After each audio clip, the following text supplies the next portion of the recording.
Sadaka sehemu ya 12. Mimi naitwa Felix Mwenda. Nambari zangu ni 0766 47 48 57. Mtunzi anaitwa Kalumas Konzo. Nambari zake ni 0744 970 447.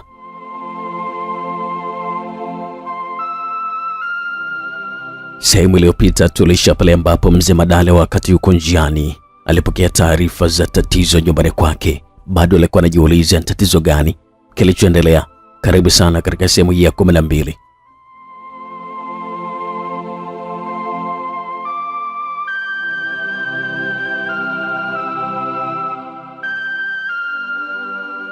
Mzee Madale aliongeza mwendo wa gari lake. Alikuwa na shauku ya kutaka kujua ni nini ambacho kilikuwa kimejiri nyumbani kwake. Akiwa anaendesha gari lake, moyoni alikuwa anamuomba sana Mwenyezi Mungu kwamba jambo baya lisiwe limeipata familia yake. Alikuwa anasali mzee Madale. Gari la mzee huyu sasa lilikuwa linakaribia nyumbani kwake. Akiwa katika umbali wa mita 400, mzee Madale moyo wake ulishtuka kwa mshtuko mkubwa sana. Hii ilikuwa ni mara baada ya macho yake kushuhudia umati mkubwa sana wa watu ukiwa katika nyumba yake. Mapigo ya moyo wake kwa muda ule yalikuwa akienda kwa kasi sana. Joto la mwili wake kwa sasa lilikuwa limempanda kwa viwango vya hali ya juu sana. Alikuwa hajui kabisa ni jambo gani baya ambalo lilikuwa limejitokeza katika nyumba yake. Alikuwa hajui mzee Madale. Mzee Madale akaegesha gari yake nje ya nyumba yake na kisha akashuka kwa haraka sana. Akiwa ameshashuka tayari, mzee Matango pamoja na mzee Mwitagi ambao ni majirani zake wakubwa waliweza kumfuata pale. Nyuso za majirani zake hao zilikuwa zimemtia shaka sana. Zilikuwa ni nyuso ambazo furaha ilikuwa mbali kabisa na nyuso hizo. Mzee Madale aliamini kabisa kwa hali ile, basi ilikuwa ni lazima jambo kubwa ambalo alikuwa jema lilikuwa limetokea. Alikuwa anaamini vile mzee Madale. Mzee Madale. Mzee Mwitagi alimuita mzee Madale. Naam mzee Mwitagi. Kuna nini kimetokea? Mzee Madale akaitika, lakini akaongeza na swali. Wewe ni mtu mzima mzee Madale, lakini pia ni mwanaume.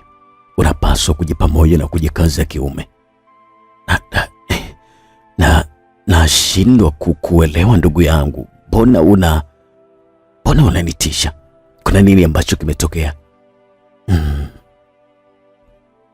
Kuna tatizo limetokea bwana Madale. Mwanao Fadhili hatunaye tena duniani.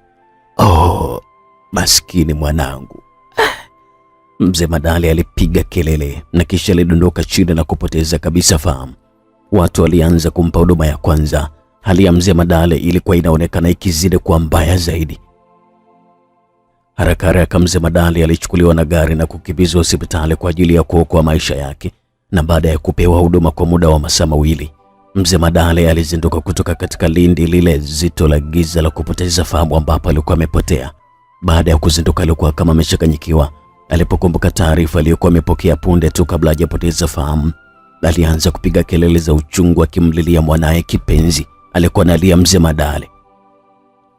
Uchungu ambao alikuwa nao katika moyo wake mzee yule hakika ulikuwa upimiki kabisa. Alikuwa anaumia sana. Jambo ambalo lilikuwa limemchanganya zaidi mzee Madale ilikuwa ni namna kifo cha mwanae kilikuwa kimetokea. Mwanae alikuwa ni mzima kabisa wa afya. Hakuwa na matatizo yoyote ya kiafya. Na hata asubuhi ambayo alikuwa akiondoka nyumbani kwake alimwacha akiwa mzima kabisa. Hasa ni kitu gani ambacho kilikuwa kimemuua mwanae? Swali hilo lilikuwa limekosa majibu kabisa katika kichwa cha mzee Madale, na kutokana na kukosa utulivu kwa mzee huyo huku akiwa anapiga kelele masaa yote, daktari akaamua kumdunga sindano ya usingizi. Sindano ile ilikuwa na tija sana kwa mzee Madale. Ilimfanya taratibu aanze kusinzia na hatimaye kulala usingizi mzito sana. Ilikuwa ni katika kipindi cha mazishi ya mtoto wa mzee Madale. Umati mkubwa sana wa watu ulikuwa umehudhuria pale makaburini. Hii ilikuwa na kutokana na umaarufu mkubwa sana ambao mzee Madale alikuwa nao. Mzee Madale muda wote alikuwa akibubujikwa na machozi. Alikuwa analia kwa uchungu sana.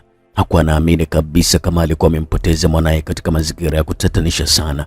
Bado alikuwa amini mzee. Ilisemekana kwamba mwili wa Fadhili ulikutwa bafuni ukiwa umejeruhiwa sana. Damu nyingi sana zilikuwa zimetapakaa mle bafuni. Fadhili alikuwa ameingia kuoga. Mama yake alipatwa na shaka sana mara baada ya masaa mawili kukatika bila mwanae kutoka mle bafuni. na hapo ndipo alipoamua kwenda kuangalia kulikoni. Alipofika kule bafuni, alijaribu kusukuma mlango ambao ulitina kufunguka. Mama Fadhili hakuamini kabisa kile ambacho alikuwa amekiona. Hakuamini. Mwili wa mwanae ulikuwa umelala chini huku ukiwa umejeruhiwa sana. Mama Fadhili alipiga kelele na kisha kadondoka chini na kupoteza kabisa fahamu. Kelele zile ziliwashtua sana majirani na kuwafanya waje kushuhudia ni nini ambacho kilikuwa kimejiri katika nyumba ya mzee Madale.